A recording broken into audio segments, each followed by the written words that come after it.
Bismillahirrahmanirrahim. Alhamdulillahi rabbil alamin.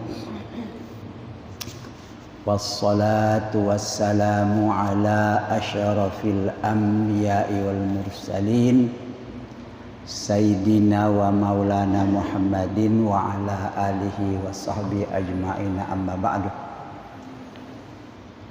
Faqala al-muallif rahimahullahu ta'ala wa nafa'ana bihi wa bi barakati ulumihi fid dharain, amin.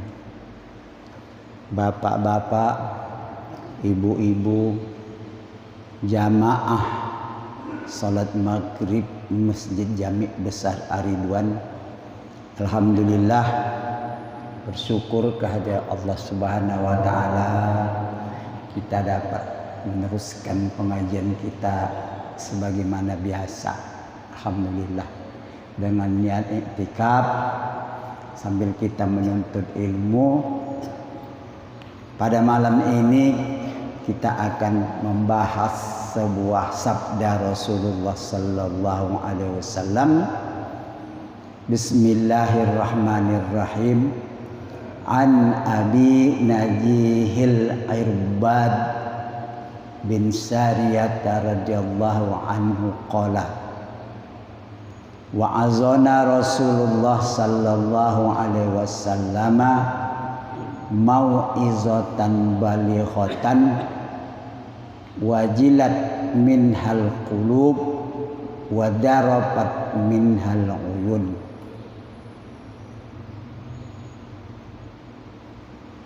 Hadis diriwayatkan dari sahabat namanya Abi Najihil Irbad, orang Arab nih namanya ini, bin Sariyah radhiyallahu anhu qala. Abi Najihil Irbad berkata, wa azana Rasulullah sallallahu alaihi wasallam, Rasulullah memberi wa'izah. Wa'izah itu ya nasihat, pengajaran, doktrin. Mau'izatan balighatan, mau'izah yang baligh, itu nasihat yang mantap, belum pernah didengar. Wajilat minhal qulub, mendengar wa'izah Nabi itu hati-hati sahabat menjadi takut. Wazarafat minhal uyun, dan air mata mengalir. Kelihatan Nabi menyampaikannya itu dalam keadaan serius, tidak seperti biasa.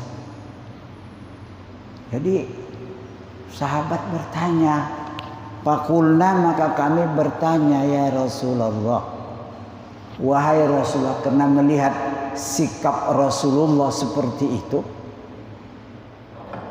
sahabat bertanya, ka'annaha mau'izatun muwaddi'un, seolah-olah ini adalah nasihat mau'izah yang terakhir. Artinya masing-masing asumsi sahabat itu setelah ini Rasulullah wafat, makanya mereka menangis. Serem. Nah, Fa'ausina, udahlah sampaikanlah wasiat itu kepada kami ya Rasulullah. Qala, Nabi bersabda, usikum bitaqwallah, aku berwasiat kepada kamu dengan bertakwa, senantiasa bertakwa kepada Allah. Was'am'i wat ta'ati, mendengar dan patuh. Wa in ta'ammara alaikum abdun habasyi, sekalipun nanti di satu tempat yang memimpin kamu itu orang Habsyi, budak hitam.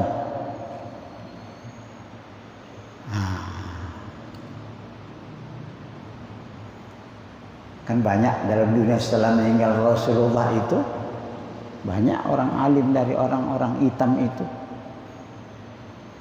Karena biasanya kalau orang-orang Habasyi ini, orang Habasyi ini nyampein, nggak percaya orang. Orang begini mau ngasih nasihat, begitu. Ataupun satu hari umpamanya orang-orang Islam ini dipimpin oleh orang yang menurut orang Islam tidak layak memimpin. Orang yang tidak tahu agama tiba-tiba memimpin mereka. Pada zaman dulu terjadi pimpinan perang orang-orang Habasyah, pimpinan guru-guru agama, imam-imam. Nabi mengatakan jangan pandang rendah orang itu. Jangan pandang rendah orang itu. Bukan orang-orang Arab saja yang berhak untuk menerangkan agama ini. Siapa saja yang punya ilmu agama yang dasarnya dari Rasulullah berhak untuk menyampaikan dan wajib kamu dengar. Nah, ada sebagian orang sikapnya alah, emang bocah kayak begitu, bocah maren nyampein, kan kita sering begitu ya. Bocah maunya dia nyampein guru yang benar-benar, tapi yang disampaikan Abdun Habasyun itu benar. Nah, kata Nabi begini, ketika nanti kamu dipimpin guru kamu orang yang seperti itu, kiai kamu orang yang seperti itu, apa kamu? Nah, wa innahu sesungguhnya man ya'ish minkum, siapa yang hidup nanti di antara kamu ini, sahabat ini, fasayarah tilafan katsira, dia akan melihat banyak khilaf, silang pendapat yang banyak. Nah, banyak pendapat begini, ini mengatakan begini, ini kan banyak sekarang itu ya. Kita pegang. Kata Nabi apa? Ketika pendapat-pendapat itu banyak mengatakan ini, mengatakan itu, mengatakan segala macam, datang guru ini, datang. Nggak usah jauh deh. Yang paling besar saya siapkan ada kira-kira 5 tahun yang lalu. Imam besar Masjid Istiqlal itu namanya Kiai Haji Profesor Kiai Haji Mustafa Yakub, imam besar Masjid Istiqlal. Tiba-tiba datang ahli ilmu astronomi namanya Profesor Thomas Jamaluddin. Barangkali Bapak saya ngikutin. Profesor Thomas Jamaluddin ini mengatakan kiblat kita di Indonesia ini salah, mesti dirubah kiblat itu. Maka banyaklah masjid-masjid, musola-musola yang percaya dengan ucapan Thomas Jamaluddin itu ngerubah. Benar nggak? Benar. Sampai dimiringkan sajadahnya, ada nggak? Dimiringkan sajadahnya. Ada itu berapa? Di Bekasi ini banyak itu. Belum tempat-tempat lain. Karena pengaruh. Udah kalau begitu begini. Akhirnya oleh Majelis Ulama Kementerian Agama difasilitasi untuk mengadakan debat terbuka. Nah ini baru betul. Profesor Ali Mustafa Yakub dengan Profesor Thomas Jamaluddin, ahli astronomi. Karena katanya matahari terbit begini, jadi kiblat kita harus miring. Banyak orang Islam percaya, berdebat. Di antara perdebatan itu senang aja dipatahkan oleh ulama. Profesor Ali Mustafa Yaakob itu ulama, Pak. Ini profesor bukan ulama, ahli astronomi. Begini disalahkan, begini. Harus. Kata Profesor Mustafa Ali Yaakob, kiblat ini yang menentukannya adalah Rasulullah, bukan ilmu astronomi. Pakai itu, Pak. Kiblat ini ditentukan oleh Nabi. Begini caranya menentukan arah kiblat, bukan ilmu astronomi yang menentukan. Karena astronomi itu tiap 5 tahun sekali matahari berbeda terbit, matahari berbeda terbit. Coba di kampung kita. Terkadang pagi-pagi kita rasa matahari udah di sono. Terkadang kita rasa udah pindah. Nah, alhamdulillah guru-guru pada waktu itu di Masjid Ar-Ridwan masih mantap, tidak bergerak, tetap. Karena ini kiblat masjid kita ini telah ditentukan oleh Departemen Agama. Coba bayangkan, Pak, kalau dimiringkan, apa nggak sajadah ini miring semuanya nih? Sop pertama jadi ke sono. Sudah ditentukan. Pegang itu agama, pegang, bukan ilmu astronomi yang menentukan agama ini. Kiblat gitu ya. Itu sudah pernah terjadi itu ya. Nanti akan dapat. Inilah kalau kamu nanti hidup pada zaman-zaman belakangan ini, kamu akan banyak melihat silang pendapat, berbeda pendapat. Tadi contohnya kiblat. Banyak ini nanti. Apa kata Nabi nasihatnya? Fa'alaikum bisunnati wa sunnatil khulafa'ir rasyidina al-mahdiyina. Peganglah kamu dengan sunnahku, ajaranku, wa sunnatil khulafa'ir rasyidin. Siapa khulafa'ir rasyidin? Cuma Abu Bakar, Umar, Utsman, Ali. Ini murid-murid Nabi yang dijamin masuk surga semuanya, pendapatnya pasti ikut Nabi. Tuh. Ikut ini. Nah, addu 'alaiha bin nawajis. Gigit dengan geraham. Pegang pendapat begini. Kan di antara gigi-gigi yang kuat itu geraham, bukan di sini. Kuat. Pegang. Jangan ragu, jangan goyah. Pegang pendapatku, kata Nabi. Nah, ajaran Nabi itu pakai, Pak, ya. Jadi guru-guru kita, dari guru-guru kita kepada muridnya, seterusnya sampai kepada kita ini tidak pernah ada yang merubah. Tidak ada satu murid guru kita almarhum almarhum Kiai Haji Nur Ali itu berani merubah. Tidak ada. Salah satu silang pendapat. Contoh,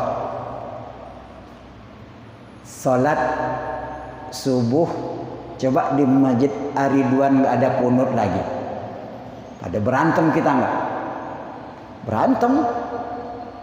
Begitu satu kali imam tidak kunut, mungkin lupa. Besok enggak kunut lagi, tanya, "Ente kenapa enggak kunut begini-begini?" Kan berantem jadinya kita. Tetap kita kunut di sini. Contohnya, sekarang ini ada enggak masjid enggak kunut? Ada kan masjid yang tidak kunut.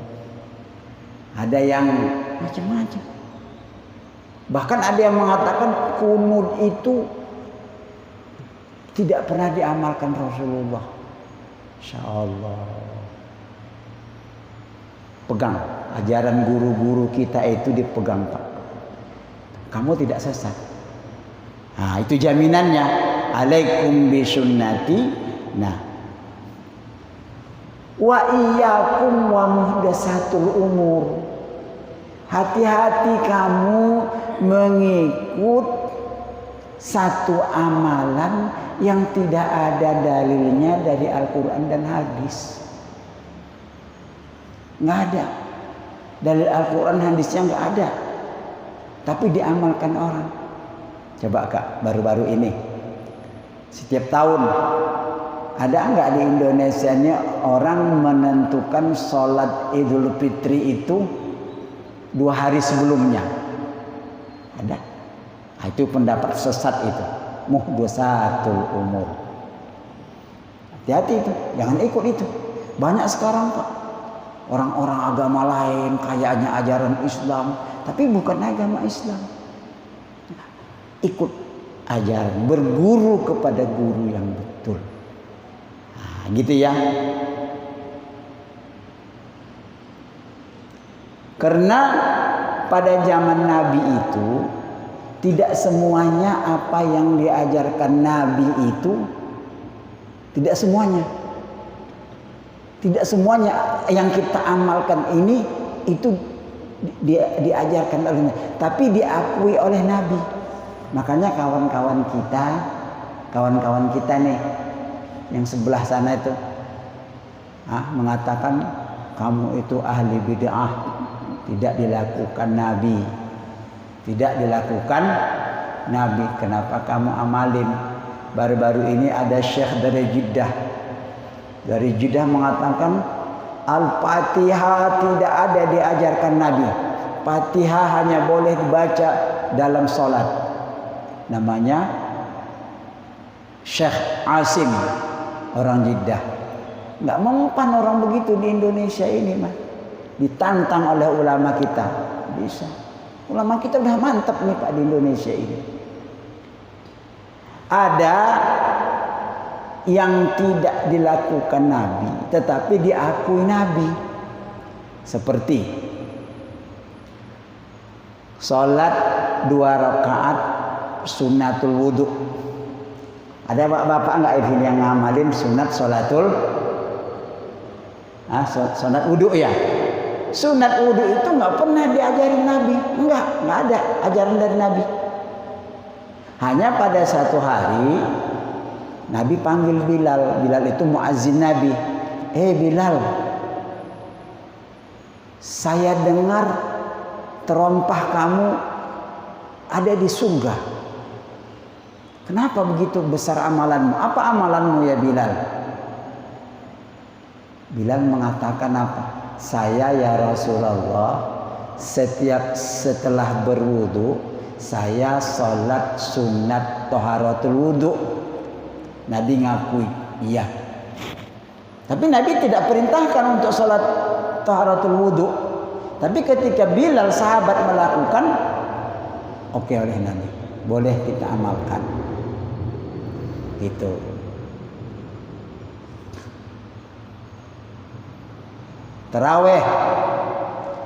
Terawih pada zaman Nabi itu cuma 3 malam. Malam pertama, malam kedua, malam ketiga. Malam keempat Nabi udah nggak keluar lagi. Kenapa kita lakukan 1 bulan penuh? Nah kan begini. Alaikum bisunnati wa sunnatil khulafa'ir rasyidin. Pegang sunnahku dan sunnah khulafa'ir rasyidin. Salat tarawih yang 23 rakaat itu ditentukan oleh Khalifah Umar Ibn Khattab sampai sekarang, sampai hari kiamat. Gitu Pak. Jadi banyak yang tidak diajarkan Nabi tetapi diakui Nabi ataupun diserahkan Nabi kepada sahabat. Coba. Jadi banyak masalah agama ini. Kawan-kawan kita terkadang terlalu sempit berpikirnya. Kalau tidak diamalkan oleh Nabi, bid'ah, masuk neraka. Tiap orang mengaku masuk neraka. Wah, repot itu mah. Akhirnya mereka terhalang untuk mengamalkan. Maulid Nabi bid'ah, tahlil bid'ah, semuanya banyak bid'ah. Mereka tidak membahas, tidak mau mengaji untuk seterusnya. Hanya dia tidak lakukan oleh Nabi. Banyak hal yang tidak dilakukan oleh Nabi tapi dilakukan oleh sahabat. Jaminan sahabat itu alaikum bisunnati wa sunnatil khulafa'ir rasyidin min ba'di. Ikut sahabatku itu. Khalifah Abu Bakar, Umar, ikut pendapat mereka ini, kamu tidak akan tersesat. Nah, gitu Pak ya. Jadi kita banyak ngikut daripada ajaran Rasulullah, banyak juga ngikut daripada Khulafaur Rasyidin, sahabat-sahabat Nabi yang lain.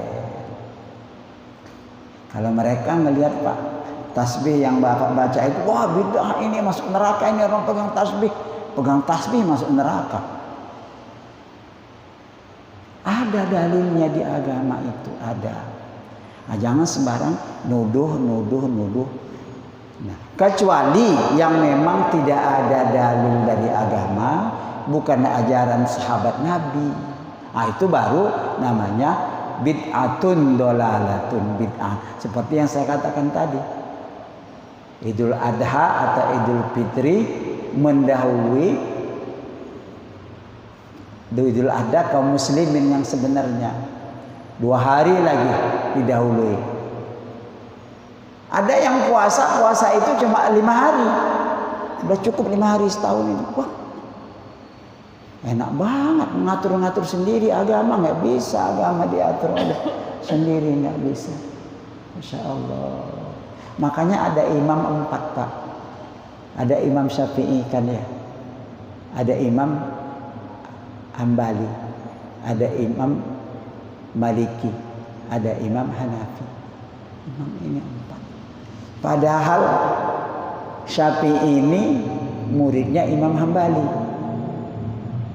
Imam Syafi'i muridnya Imam Malik. Saling berguru, ngambil ilmu, pendapatnya berbeda. Boleh. Nah, dasarnya bagaimana? Pada satu hari ketika seorang sahabat namanya Mu'adz bin Jabal. Mu'adz ini orang Yaman.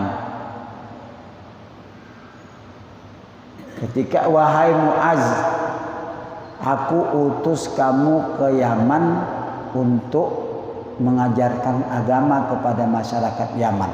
Nabi masih hidup tuh. Berangkatlah Mu'adz.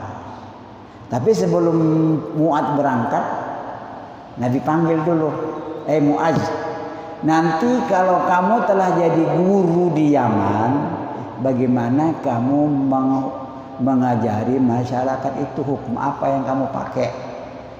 Mu'adz mengatakan Al-Quran. Kan Al-Quran kata Mu'adz. Setelah itu Nabi bertanya, kalau masalah yang terjadi Yaman itu tidak ada dalam Al-Quran, Mu'adz mengatakan, saya pakai hadis Nabi. Pakai hadis Nabi. Artinya Nabi mengatakan, memang dalam Quran itu agama ini ada yang tidak ada. Tidak ada Pak. Salat subuh 2 rakaat, salat zuhur 4 rakaat, salat asar 4 rakaat, salat isya, enggak ada itu jumlah rakaatnya. Salatnya diperintahkan. Di mana dapatnya ada salat subuh 2 rakaat, zuhur 4, asar, maghrib ya? Ada dalam hadis. Hadis Rasulullah. Makanya kita jangan tidak cukup, harus belajar hadis Rasulullah. Nah, kemudian Nabi nanya lagi sama si Mu'adz. Mu'adz, kalau dalam Al-Quran nggak ada, kalau di dalam hadis Rasulmu nggak ada, tiba-tiba terjadi satu masalah, nggak ada di Quran, nggak ada di hadis. Bagaimana engkau memutuskan perkara?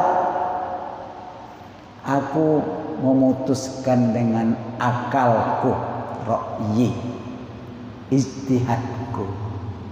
Makanya Imam Abu Hanifah, Imam Malik, Imam Syafi'i, Imam Hambali itu berijtihad. Hal-hal yang tidak ada dalam Al-Quran keterangannya, dalam hadis tidak ada keterangannya, ijtihad. Coba Pak, masalah fikih Pak, paling rumit masalah fikih. Kalau masalah tauhid barangkali hanya sifat 20 yang wajib, 20 yang mustahil, 1 yang harus. sifat Rasul, 4 yang wajib, 4 yang mustahab, yang harus. Nggak ada masalah kalau tauhid. Kalau fikih,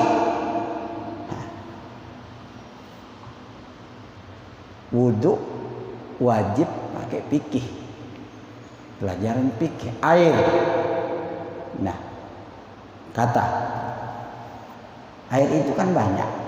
Bagaimana kalau seseorang terpaksa harus istinja, dia kencing dengan air teh botol, habis nggak ada lagi air, udah siram air di botol,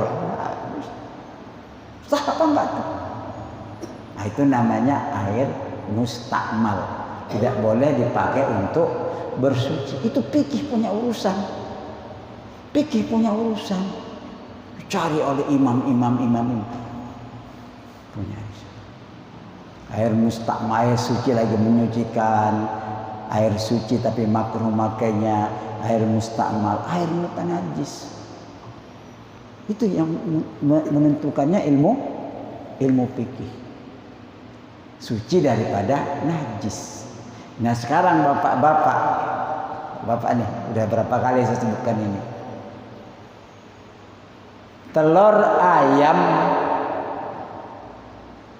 nih yang baru keluar dari apa namanya,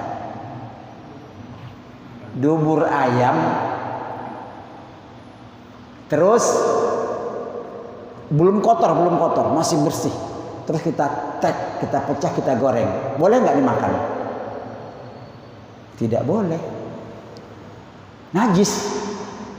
Lah kok najis Ustaz? Kan telur ayam di dalam. Nah itu ilmu fikih. Jadi telur ayam itu walaupun dia bersih atau kotor, dia tetap wajib dicuci, Pak. Kenapa? Karena ayam sebelum menelur telah berak berkali-kali. Ada nggak ayam cebok? Hah? Ayam cebok nggak ada ya? Duburnya najis. Jadi apa yang keluar dari dubur itu najis, walaupun bersih. Tuh, cuci dulu. Kok bisa najis Ustaz?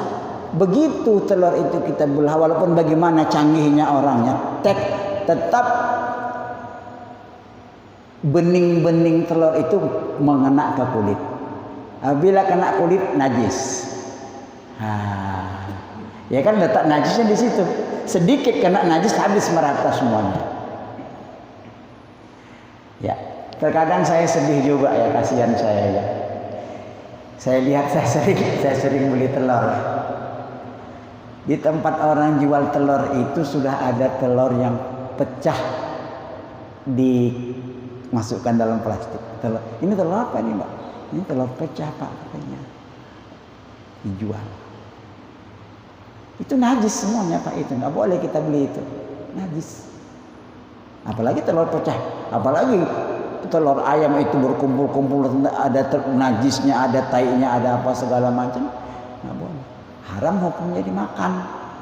Jangan biasakan itu. Kenapa kalau kita biasa makan telur yang seperti ini? Kullu lahmin nabata min haram pannaru aula bihi. Tiap-tiap daging kita ini yang tumbuh dari makan makanan yang haram, api neraka lebih utama. Ibadah tidak khusyuk. Kenapa tadi? Makan najis, pakaian najis. Hati-hati, Pak, pakaian najis. Saya tidak berani saya makan yang saya tidak cuci sendiri. Minta maaf nih ya kepada pengusaha laundry ya. Laundry itu Bapak itu tuh. Tuh, Pak Erlan itu punya laundry. Ilmunya nih, Pak. Ini laundry, ini mesin. Ya. Ini pakaian bercampur. Ya, ini kita cerita hukum ini, benar-benar ini ada pengusahanya itu. Ini kan bercampur nih, ada celana dalam, celana anak, pakaian semuanya kan ada najis nih. Kalau ada najis ya, kalau yang tidak ada najis tidak ada masalah. siram saja. Yang ada najis kita campur dan kita masukkan dalam mesin. Rung. Masukin sabun, rung. Tidak bisa, sabun bukan alat pembersih, alat pewangi saja. Kalau mau bersih bagaimana caranya? Nah, setelah selesai ini diangkat, guyur pakai air, Pak. Kecuali pakai anak-anak nggak apa-apalah, anak-anak itu ya. Kalau pakaian kita untuk dipakai sholat, sarung atau apa, guyur dulu. Guyur ini pakaian sholat, guyur pakai air supaya najisnya turun. Baru kita masuk pengering. Gitu Pak ya, Pak ada pengusahanya di sini. Begitu. Tapi kalau sudah diyakini memang ini tidak ada najis, tidak ada bekas kencing, tidak ada celana dalam, tidak. Betul ya? Ya itu dia. Ya mudah-mudahan alhamdulillah dapat ilmu ya. Hati-hati. Makan juga begitu, warung nasi. Adakah semua warung-warung nasi itu nyuci telur tadi? Aduh. Kecuali telur rebus. Kalau telur rebus kulitnya kotor nggak apa-apa, tinggal ininya bisa dicuci, telur putihnya bisa dicuci. Tapi kalau udah jadi dadar, udah habis, sudah campur semua. Itu Pak. Jadi di rumah dinasihatkan agar supaya telur dicuci dulu baru dianukan semuanya ya. Nasi goreng enak banget Pak ya, campur dengan teh ayam. Tapi itu kita tidak tahu, mudah-mudahan ada beberapa pengusaha itu yang udah dicuci dulu. Ini sudah saya cuci dulu ini Pak, katanya telur ini udah bersih.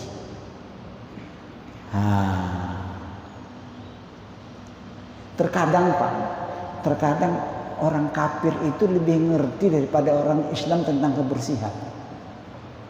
Benar. Itu Pak di pabrik-pabrik makanan. Ya, di pabrik-pabrik makanan, pabrik sarden, pabrik apa. Itu semuanya airnya untuk nyucinya itu cukup. Tapi mereka nggak tahu toharoh. Karena dia mau bersih. Kalau kita ini kan untuk pakaian sholat.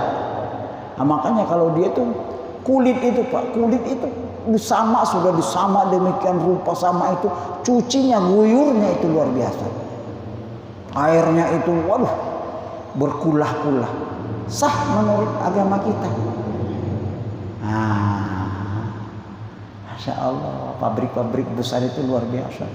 Pabrik-pabrik makanan, pabrik sarden.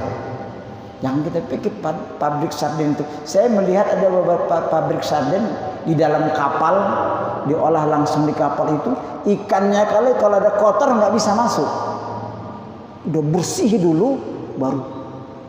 Nah udah halal, berarti dimakan udah halal, karena nggak ada najis di sana. Walaupun yang buat itu orang kafir dan muslim nggak apa-apa, yang penting kita kesuciannya.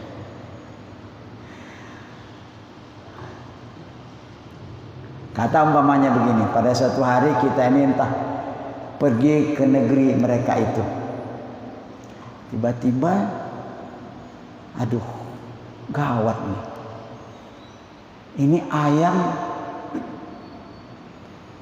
kan halal dimakan kalau ayam disembelih, putus duanya, ini urusan halkum dan murinya, urat napas dengan urat makanan putus. Kalau tidak putus itu, jadi penyembelihan binatang, ayam, kambing, kerbau, sapi, apa aja harus urat halkum dan murinya putus. Setelah putus, udah sembelih. Hati-hati, ditaruh dulu satu tempat atau kotak atau keranjang, biar dia ngabisin nyawanya di situ, baru kita masukkan air hangat. Kalau habis disembelih, tiba-tiba masuk air hangat, ayam itu mati disembelih apa mati direbus? Mati direbus, jadi hukumnya bangkai Pak. Bangkai, hati-hati itu, hati-hati. Saya hati-hati benar, saya Allah. Mungkin di sini ada pedagang ayam, barangkali saya nggak tahu ya. Sembelih dulu biar dia mati benar-benar. Sampai dengan kambing, kita berkurban sapi atau kebo umpamanya. Setelah disembelih biar dulu dia mengembuskan napas. Kalau masih ada napasnya nggak boleh dibacok lehernya. Mati jadi bangkai, mati karena dibacok. Nauzubillah min. Itu insya Allah lah sudah dipahamilah ilmu-ilmu yang seperti itu.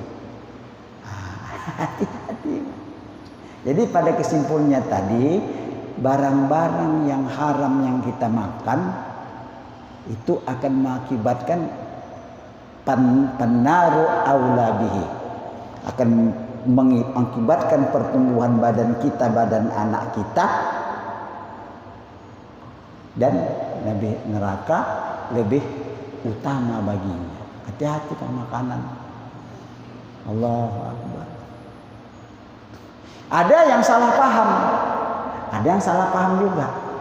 Saking santrinya, saking pengen sucinya, makanya ilmu fikih dipelajari. Umpamanya gini, daging itu kan berdarah-darah tuh, berdarah, ya. Ikan berdarah. Kalau sudah dicuci satu kali, udah hilang darah yang pertama, takut bercampur dengan najis, udah masukkan kuali. Walaupun di kuali itu sudah jelas darahnya keluar, itu dimaafkan, nggak apa-apa. Jangan, aduh najis itu, diangkat lagi, najis, wah nggak jadi makan daging kita ini. Ada peraturan juga. Jadi daging atau ikan atau apa saja cukup cuci sekali aja. Kemudian timbul darahnya dari badan ayam itu, daging itu, udah dimaafkan. Gitu Pak hukumnya.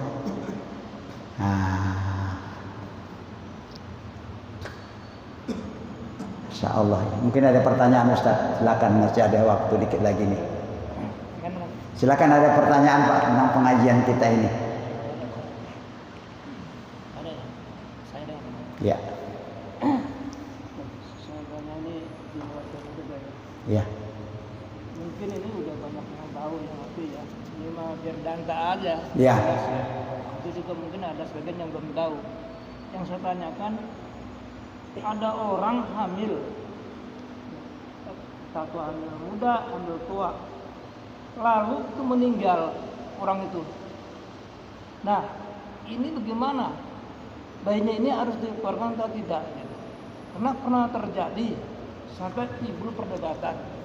A bilang mengatakan bayi ini harus dikeluarkan, yang si B ini nggak usah.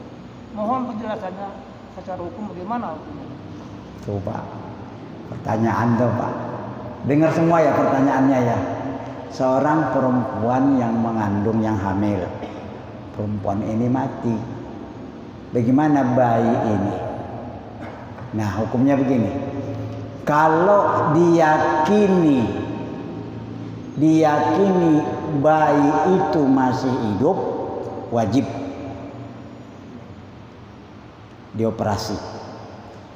Kalau sudah diyakini memang udah mati, udah nggak apa-apa. Gitu aja Ustaz. Perlu persen medis nggak?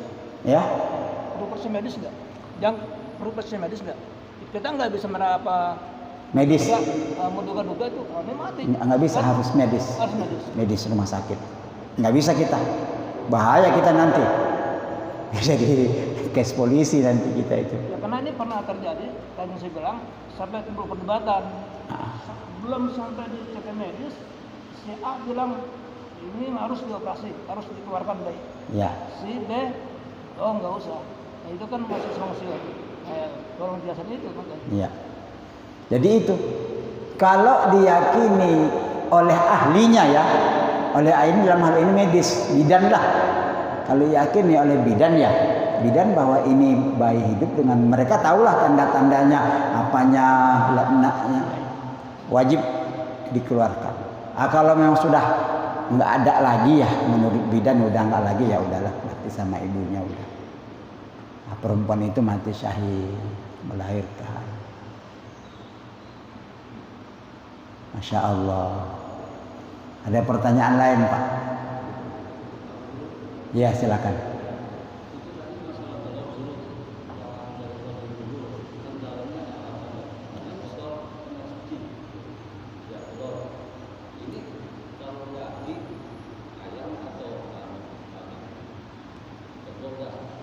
Dikirim satu pressure dulu sama daging kaki pendek itu, terus umpamanya di kapal juga itu kan kita makan di pressure dicampur itu gimana dulu?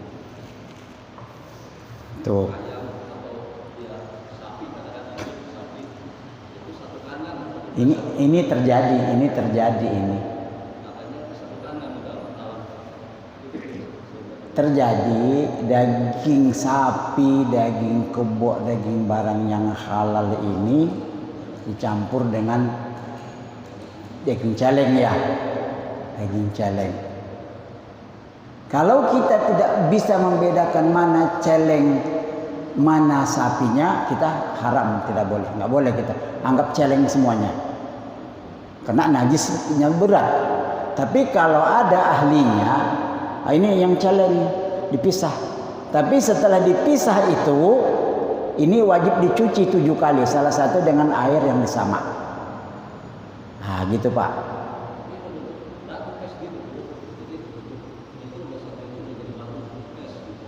Ya. Nah, kalau udah jadi es begitu bagaimana kita? Ada hukum yang tertinggi. Istafti qalbak. Tanya hatimu. Nah, di sini dia, masing-masing orang itu. Kalau agamanya kuat, tanya hatimu. Begitu dia mendengar ada aja campur, buang, nggak mau saya. Itu agamanya kuat. Tapi kalau ada agama yang lemah kurang, ayo udah nggak apa-apalah, nggak apa-apa. Ah, itu tanya hati. Istafti qalbak, tanya hatimu lah pada ketika itu. Hatimu yang akan berkata, wah ini orang ibadah. Jangan-jangan nanti saya makan rusak semuanya ibadah saya, daging saya. Udah, itu segini aja kok. Itu yang berbahayanya sekarang. Di pasar, na'udzubillah min dzalik. Ayam tiren dengan ayam biasa yang potong. Itu sebagian ahli nggak bisa kita bedakan itu, nggak bisa. Kecuali ahlinya lah, ahli ayam yang dia tahu ini tiren ini anu. Tiren itu pasti bangkai, nggak boleh dimakan, haram makannya. Dicampur dengan yang asli. Masya Allah, hati-hati kita nih Pak beragama ini ya udahlah. Cari yang halal aja lah, udah kalau yang baik yang udah kita yakin. Istafti qalbak. Tanya hatimu. Begitu kita ke pasar itu, wah ini usulnya ini enggak benar ini. Udah jangan. Nah, kalau kita tiba-tiba yakin memang langganan kita, udah oke. Itu aja. Karena kekuatan yang paling besar itu adalah hati kita nurani, kita hukum. Hakim yang paling besar itu ada hati kita. Pergi enggak. Nah, itu ya, itu tanya hati sendiri.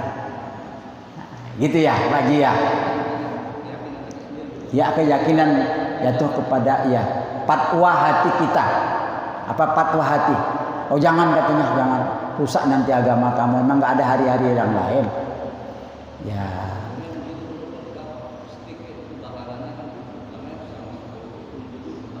Iya. Makanya kita ini hati-hati Pak. Maka saya katakan ya Allah, saya ini ngajar di negara Brunei Darussalam 15 tahun. Itu agama hebat. Nanti kita sambung insyaallah ya. Subhanakallahumma wa bihamdika asyhadu an la ilaha illa anta astaghfiruka wa atubu ilaik. Wa sallallahu ala sayyidina Muhammadin wa ala alihi wa sahbihi rabbil alamin.